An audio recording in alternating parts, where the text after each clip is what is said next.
नमस्कार, मैं हूं आपके साथ मयंक। तो देखिए, आज जंग का छठा दिन है और पिछले 24 घंटों में क्या बड़े अपडेट हुए हैं और कैसे अब ईरान छठे दिन होते होते अमेरिका और इजराइल पर भारी पड़ता दिखाई दे रहा है। देखिए, ये दावा मैं बिल्कुल बड़ा सोच समझ के कर रहा हूं कि आखिर कैसे ईरान 6 दिनों के अंदर अमेरिका पे और इजराइल पर भारी पड़ रहा है। इसके बारे में मैं आपको वो सारे फैक्ट्स बताऊंगा, वो सारे डेवलपमेंट पूरे सऊदी अरब से लेके इजराइल में किस तरह से ईरान के हमले हुए हैं और अब हालात कैसे हैं।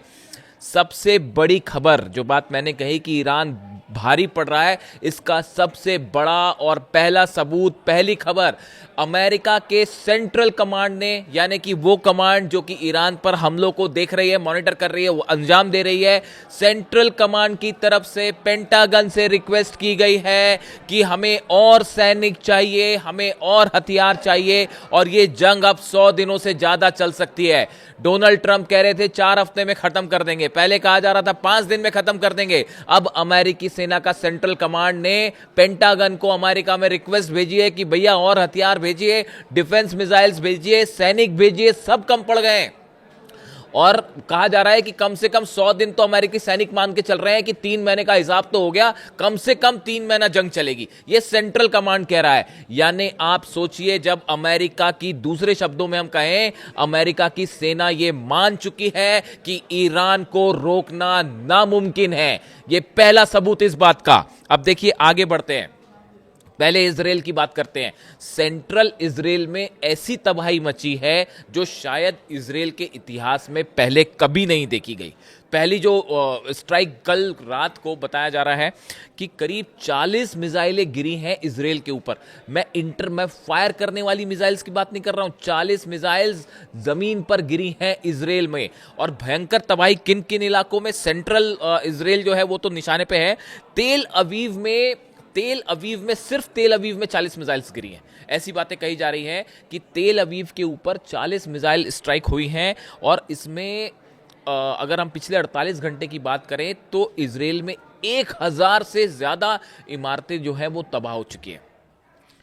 यानी कि आप देखिए, जिस तरह से खबरें आ रही हैं, आप एक बात को पहले तो अच्छे से समझ जाइए कि आपको तमाम तरह की खबरें मिलेंगी कि ईरान में जो है वो ईरान में स्ट्राइक्स हो रही हैं, तेहरान में स्ट्राइक हो रही हैं और एयर डिफेंस तबाह कर दिया गया है ईरान का, और फाइटर जेट्स पर हमले हो रहे हैं, इस तरह की खबरें आ रही हैं। डोनाल्ड ट्रंप पीसी कर रहे हैं, कभी जो है मार्को रूबियो पीसी कर रहे हैं, अमेरिका के रक्षा मंत्री पीट हेग्सेट जो है हर दिन आके पीसी कर लेते हैं, और अब तो उनके जो डैन केन है, चीफ ऑफ जॉइंट स्टाफ, वो भी पीसी कर रहे हैं। देखिए, ये सब इसीलिए करना पड़ रहा है ताकि ये दिखाने की कोशिश की जाए कि हम जो है ईरान पे भारी हैं, जबकि हकीकत उल्टी है, भारी ईरान पड़ रहा है। मैं आपको सबूत दे रहा हूं, उसकी जो खबरें आ रही हैं वो बता रहा हूं आपको, जो दावे चल रहे हैं। 40 मिसाइल्स की बात करी हमने, तेल अवीव पे गिरी, 1000 इमारतें तबाह होने का मतलब आप समझ रहे हैं, सैकड़ों लोगों की मौत की खबर है इजराइल से, जो कि नंबर सामने ही नहीं है।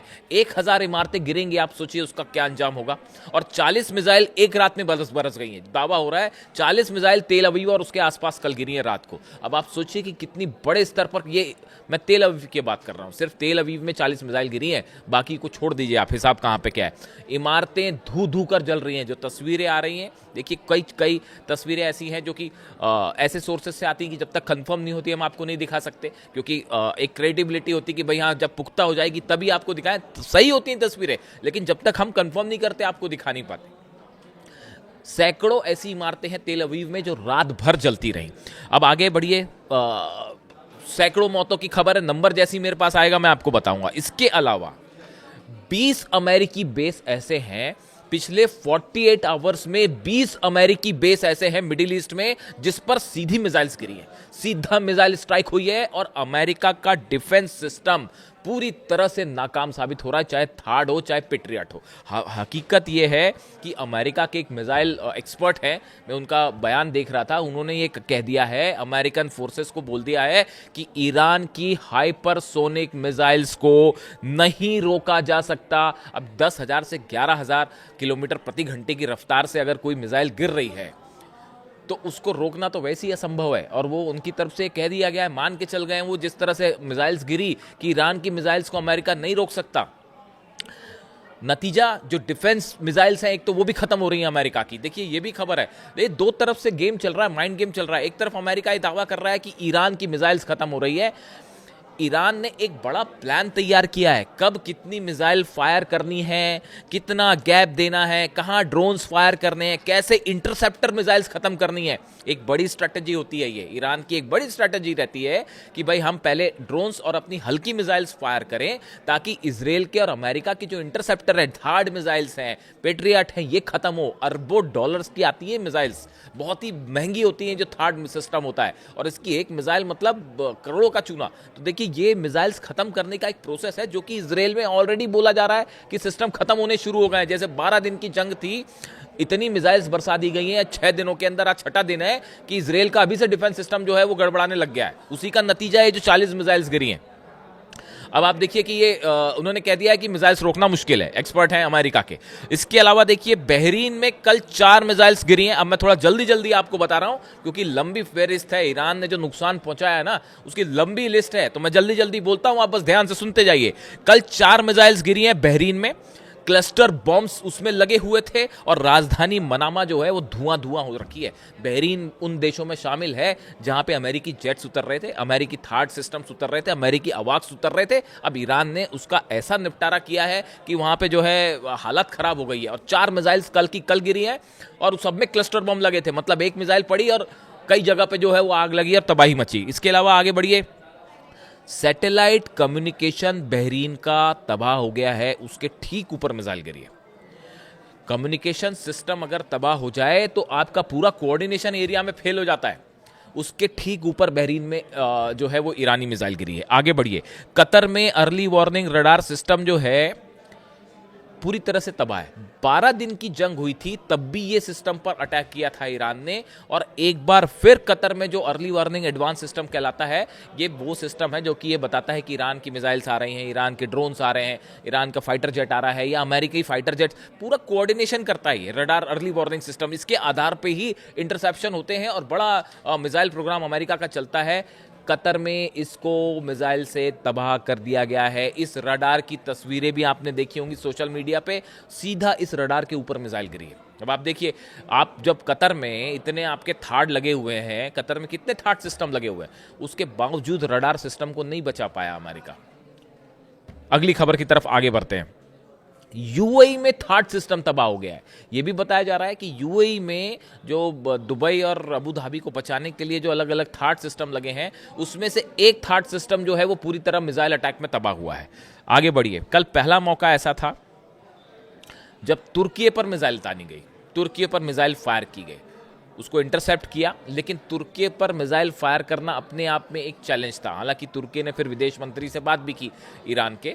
तो अब आप समझिए, ईरान का कहना ऐसा है कि हमारी 21 यूनिट्स हैं, ईरान की जो सेना है उसको 21 पार्ट में डिवाइड कर दिया गया है, 21 कमांडर्स तय कर दिए गए हैं, उन 21 यूनिट्स पर मिसाइल्स दे दी गई हैं और सबको कह दिया है अब इसको मारते रहिए जब तक आपको रोका ना जाए। कोई कम्युनिकेशन ही नहीं है। वो 21 आर्मी की यूनिट्स, एयरफोर्स की यूनिट्स, मिसाइल यूनिट्स अलग अलग बढ़ चुकी हैं, उसके 21 कमांडर हैं और वो सब के सब मिसाइल दाग रहे हैं और अब अंत तक मिसाइल दागी जाएगी।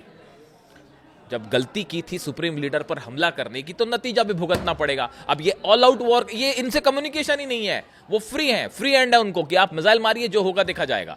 तो वो हमले हो रहे हैं, अब वो कैसे रुकेंगे? अब्बास अराक्ची विदेश मंत्री कह रहे हैं हमारे हाथ में नहीं है रोकना, अभी हमारे हाथ में नहीं है, अब तो ये जंग है और चल रही है, जब तक चल रहा है मामला चलेगा। इसके अलावा आगे बढ़िए आप, ईरान ने इजरायली F-35 जेट को मार गिराने का दावा किया है। ये डेवलपमेंट, ये पिछले 24 घंटे के सब डेवलपमेंट बता रहा हूँ। एक F-35 जेट ईरान के अंदर हमला करने के दौरान मार गिराया गया है, ऐसी खबरें हैं तेहरान से। और ईरान का दावा है कि हमने F-35 इजरायली जेट को मार गिराया गया, यानी इस तरह की भी जो खबरें चल रही ना, कुछ जो डोनाल्ड ट्रंप कह रहे थे कि हमने उनका डिफेंस सिस्टम पूरी तरह से तबाह कर दिया है, तो ये अमेरिका के भी कई दावे ऐसे हैं। अगर F-35 जेट गिरा है तो फिर कैसे ईरान का डिफेंस सिस्टम पूरी तरह तबाह हुआ? ये बात सच है कि तेहरान में बड़े हमले हो रहे हैं और रेसिडेंशियल इलाकों पे भी हमले हो रहे हैं, बड़े हमले हो रहे हैं, जिसकी तस्वीरें भी सामने आ रही है। लेकिन ऐसा भी नहीं है कि जो है अगर F-35 जेट गिर रहा है तो उसकी तो कोई वजह होगी। आगे बढ़िए।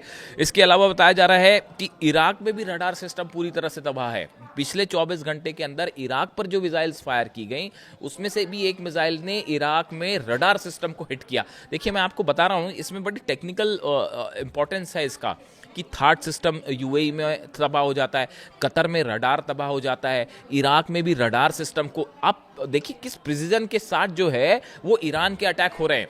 भले ऐसा लग सकता है, भाई देखिए अली खामेनी साहब शहीद हुए हैं तो उनको वो एक बड़ा झटका है, पूरी दुनिया के लिए झटका है, ईरान के लिए क्या, तो वो है ही। लेकिन उसके बाद अगर कोई ये सोचता है, या जो खबरें देख के आप ये सोच सकते हैं कि भाई अब क्या होगा, क्या ईरान हार रहा है, ऐसा बिल्कुल नहीं है। इन हमलों के नेचर देखिए आप, हर एक्सपर्ट समझ रहा है इस बात को, जो मिसाइल मामलों का जानकार है, वो ये जो हमलों की लिस्ट आ रही है इसको देख के समझ रहा है कि ईरान की मिसाइल्स बड़ी ही एक्यूरेसी के साथ और प्लानिंग के साथ फायर हो रही है। इसके अलावा आप आगे बढ़िए। इरबिल का जो बेस है, जो इरबिल में अमेरिकन बेस है, उस बेस के ऊपर कई मिसाइल्स गिरी हैं और वहाँ फाइटर जेट खड़े थे, और खबरें हैं कि इरबिल बेस का जो रनवे होता है वो पूरी तरह से ख़त्म है। उस रनवे के ऊपर जो है वो मिसाइल्स गिरी हैं, यानी वहाँ से अब फ्लाइट टेक ऑफ नहीं हो सकती। F-35 जेट्स जो है वहाँ से टेक ऑफ नहीं कर सकते। खबरें और सुनिए आप, सऊदी में फिर से कल अरामको की ऑयल रिफाइनरी पर हमला हुआ है।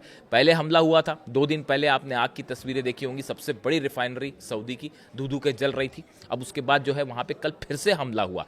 ये संदेश है कि अरामको ऑयल जो है, इसका बड़ा महत्व ये है कि आप देखिए करीब 5% दुनिया का ऑयल जो है वो इसी यहाँ से सप्लाई होता है।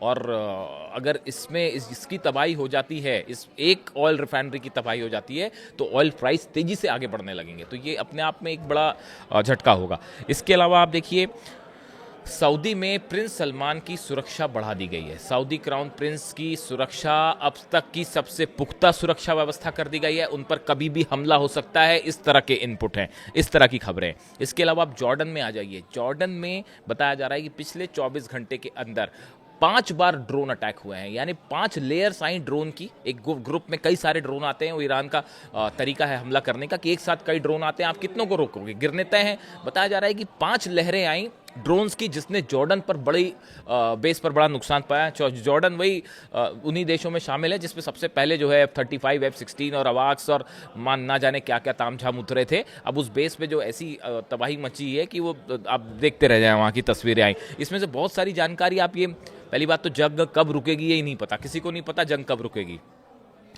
ऐसा फंस चुका है अमेरिका कि अब यहाँ से ये ऐसा है कि इसमें वन वे है, अब वापस आना मुश्किल हो जा रहा है कि कैसे इससे बचाया जाए, जान कैसे छुड़ाई जाए। तो अब ये जब भी ख़त्म होगा तो उसके बाद आप तस्वीरें असली चीज़ें निकल कर सामने आएंगी कि कितनी तबाही हुई थी। इसके अलावा साइप्रस पे हमले हो ही रहे हैं, वो आप देख ही लिया आपने, साइप्रस पर भी मिसाइल कर रही हैं। इसके अलावा देखिए 2 बड़ी अहम चीज़ें और हैं। एक खबर की आपने बड़ी चर्चा सुनी होगी कि ईरान में ग्राउंड ऑपरेशन होने जा रहा है, कुर्द लड़ाकों की भी बात आ रही है कि वो बेस से कुछ इराक वाला जो बॉर्डर है उससे कुछ कुर्द लड़ाके अंदर आए। देखिए अभी ये ऐसी, इसमें तमाम खबरें ऐसी हैं जिनके बारे में अभी पुख्ता तौर पर कोई जानकारी नहीं है। अमेरिका और इजराइल का कोई ग्राउंड ऑपरेशन फिलहाल ईरान में ना हो रहा है, ना दूर दूर तक संभव है। अगर अमेरिकन फोर्सेस ईरान में उतरती हैं या इजराइल के सैनिक वहां पे उतरने की कोशिश करते हैं, तो आईआरजीसी का कहना है, ईरान की सेना का कहना है, आप आओ यहाँ पे, पहली बात तो आपको उतरने नहीं दिया जाएगा, और अगर आप आ गए तो एक भी सोल्जर वापस नहीं जाएगा। ये ईरान की सेना का कहना है कि ग्राउंड ऑपरेशन करने की अमेरिका और इजराइल हिम्मत भी नहीं कर सकता। दूसरी जो खबर है जिसकी बार बार चर्चा हो रही है, और वो ये है कि कुर्द लड़ाकों वाली, इसमें कई सारे अपडेट हैं, इससे जुड़ी जानकारियां अभी सामने आनी बाकी हैं कि क्या वाकई इस तरह का कोई हमला कुर्द लड़ाकों ने करने की कोशिश की है। इससे जुड़ा अगर कोई अपडेट होगा वो मैं आप तक पहुंचाऊंगा। इसी बीच ईरान की तरफ से बड़ा दावा है कि हमने 24 घंटे में 100 अमेरिकन सोल्जर्स मार दिए हैं। अगर इससे जुड़ा कोई नंबर फिगर सामने आएगा तो मैं आपके पास ज़रूर लाऊंगा। लेकिन जिस तरह से तबाही हो रही है, इससे एक बात तो साफ है कि जो नंबर्स अमेरिका बता रहा है उससे कहीं ज़्यादा सोल्जर्स की कैजुअलिटी हुई होगी और कई सारे सैनिक घायल हुए होंगे जो नंबर्स बताए जा रहे हैं। ऐसे ही इजराइल का भी हाल है, इजराइल में भी बताया जा रहा है कि बड़े स्तर पर जो है वो सैनिकों की कैजुअलिटी हुई है। तो देखिए एक लंबी लिस्ट है, मैंने आपको कहा था मैं आपको 24 घंटे के सारे अपडेट बताऊंगा। ये अपडेट्स मैंने आपके सामने रखे हैं, और फिलहाल हकीकत ये है कि छठे दिन आते आते ईरान जो है वो भारी पड़ने लगा है। अगली खबर में 1-2 और बड़े खुलासे अगले वीडियो में। फिलहाल इतना ही, थैंक यू सो मच।